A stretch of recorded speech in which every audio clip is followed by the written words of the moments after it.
one anomaly about Atlas that might be the simplest to understand and the hardest to explain naturally. Atlas is glowing blue, bluer than the sun. And that, according to basic physics, should be impossible. Let me show you why this single observation is so problematic, and why it points to either unprecedented chemistry or active propulsion. The physics here is straightforward. Hot things glow blue. Cold things glow red. This isn't complicated. This is fundamental. Think about a campfire. The coolest parts, the red embers at the edges, those are around 800 to 1000 degrees Celsius. The hottest part, the blue flame at the base, that's over 1400 degrees Celsius. Red means cooler. Blue means hotter. This is universal. Look at stars. Red giant stars like Betelgeuse have surface temperatures around 3000 to 4000 Kelvin. Our sun, yellow-white, sits at 5800 Kelvin. Blue stars like Rigel burn at over 10,000 Kelvin. The color tells you the temperature, always, without exception. Now let's talk about Atlas. At perihelion, when it passed closest to the sun on October 29th, it was 203 million kilometers away. At that distance, the sun's radiation heats the surface to a specific temperature based on solar flux and the object's reflectivity. Avi Loeb calculated that Atlas's surface temperature is approximately 20 times colder than the sun's photosphere. Sun glows at 5800 Kelvin. Atlas's surface should be around 290 Kelvin, maybe slightly higher in direct sunlight. That's cold. That's roughly 17 degrees Celsius, room temperature. Objects at room temperature do not glow blue. They don't glow in visible light at all. They emit in the infrared. Heat radiation, not visible blue light. But Atlas, at 20 times colder than the sun, is glowing bluer than the sun. That violates black body radiation physics. That's not how thermal emission works.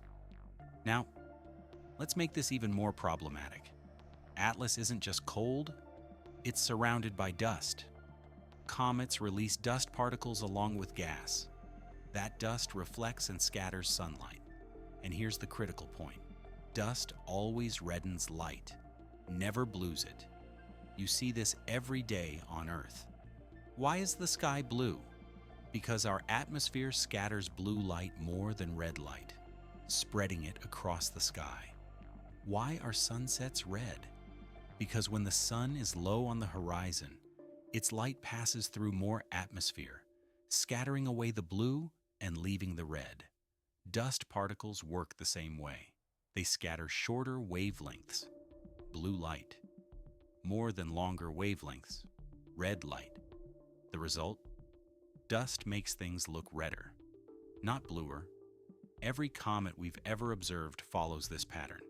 The coma, the dust and gas cloud, makes the reflected sunlight slightly redder than the sun itself. Not dramatically, but measurably. Atlas does the opposite. It's bluer than the sun, despite being cold, despite being surrounded by dust, despite every physical process that should be making it redder. So how do you explain blue light from a cold, dusty object? There are two possibilities, and only two. First, ionized carbon monoxide, CO+, under very specific conditions. When carbon monoxide molecules are ionized by ultraviolet radiation, they can emit light in the blue part of the spectrum. This is real chemistry. This happens. But here's the problem. No comet has ever shown this effect strongly enough to make the entire object appear bluer than the sun. It's theoretically possible, but unprecedented. We've never observed a natural comet doing this. Additionally, CO+ emission produces specific spectral lines, particular wavelengths of blue light. It's not continuous blue light across the spectrum. It's discrete emission lines that would be visible in spectroscopic analysis. When the Webb telescope observes Atlas in December, it will be able to distinguish between CO+ emission lines and continuous thermal emission. If it's CO+, we'll see the characteristic spectral signature. If it's not, we have a major problem for the natural explanation. The second possibility? Heat. Real. Actual. Thermal emission from something hot. To produce continuous blue light across the spectrum, you need temperatures significantly higher than the sun's photosphere. You need something burning above 7,000 Hz to 10,000 Kelvin or higher. At perihelion, Atlas got 5 times brighter and turned blue spectrum, at the same time. What produces intense blue light and dramatic brightness increases? Combustion, plasma, electric propulsion, engines. Ion drives, like those on NASA's Dawn spacecraft, produce blue plasma exhaust. Electric propulsion systems emit blue light from ionized gases. Chemical rocket engines burning certain fuels glow blue. If Atlas has an engine, if there's an active propulsion system, you would expect exactly what we're seeing. Brightness increase at perihelion when power is maximum. Blue spectrum from high temperature emissions. Directional acceleration showing thrust.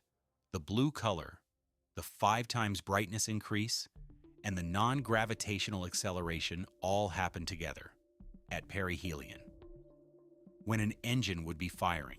Now let me be clear about what we're saying. The CO plus explanation is possible. It's chemistry we understand. It's physics that works. But it's unprecedented at this scale.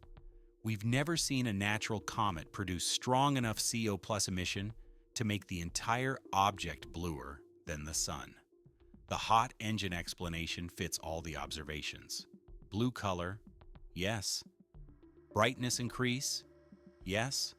Non-gravitational acceleration, yes. Timing at perihelion, yes. But it requires accepting that Atlas has artificial propulsion. So which is it? Unprecedented natural chemistry that's never been observed in any comet before? Or artificial propulsion that explains everything but requires accepting extraordinary implications? This is the puzzle. This is why the blue color matters so much. It's not just unusual, it's physically problematic for cold, dusty objects. The sun is our baseline. By the 800 Kelvin, yellow-white, Atlas is 20 times colder. It should be dark, maybe faintly red and infrared. Instead, it's glowing brighter blue than the baseline star. That's wrong. That's not how physics works, unless something is producing heat, real thermal emission, or unless unprecedented chemistry is happening at scales we've never observed. The Webb Space Telescope will give us the answer. Webb's spectroscopic capability can distinguish between CO plus emission lines and continuous thermal emission. It can measure temperatures. It can identify the source of the blue light definitively. If Webb sees discrete CO plus emission lines, then we're looking at unusual but ultimately natural chemistry, exotic, unprecedented, but explainable within known physics. If Webb sees a continuous blue spectrum without the characteristic CO plus signature, if the light looks thermal but impossibly hot for a solar-heated surface, then the natural explanation fails, and we're forced to consider that the blue light comes from something artificial. December observations will solve this. Webb is scheduled to observe Atlas during its closest approach to Earth. The spectroscopic data will show exactly what's producing the blue light. But until then, the mystery remains. The color that shouldn't exist. The blue glow from a cold, dusty object that every law of thermal physics says should be dark or red. Not brighter blue than the sun. One anomaly, one color, one question with only 2 possible answers. Webb will tell us which one is correct, and whether we're looking at the most exotic natural comet ever discovered, or something that challenges the natural category entirely.